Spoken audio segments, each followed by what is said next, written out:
Kumusta mga kaibigan? Sa channel ngayon, ipapakita ko kung paano mag-setup ng donasyon sa Twitch.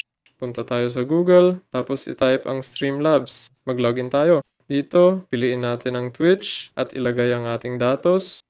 Pagka-login, pumili ng libre, pumasok, tapos i-click ang close. Ayun, dito makikita natin ang typing.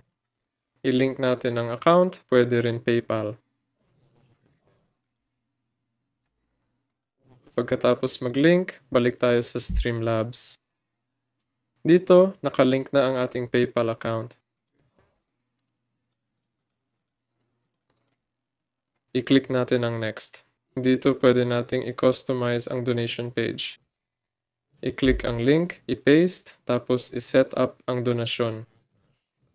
Yun lang yun. Ako si paalam sa lahat.